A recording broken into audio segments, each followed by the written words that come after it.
To change Dolby Atmos mode in Samsung Galaxy S10, open Settings. From a home screen, swipe up or down from the center of the display to access the apps screen. Tap Settings.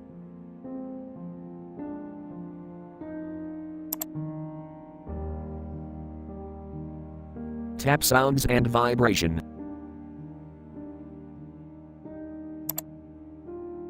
Scroll down.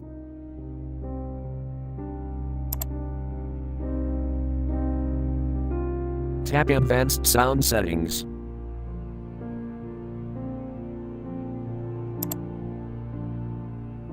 Tap Sound Quality and Effects.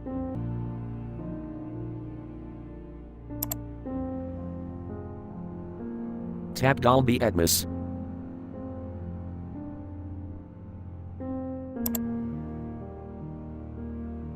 Turn on Dolby Atmos, tap switch until blue.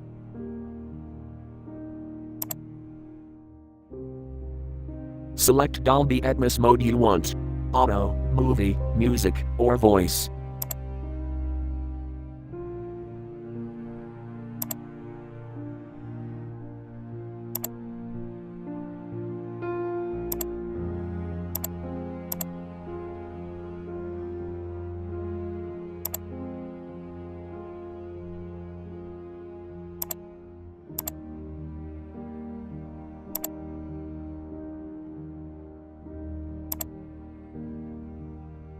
Thank you for watching. Have a nice day.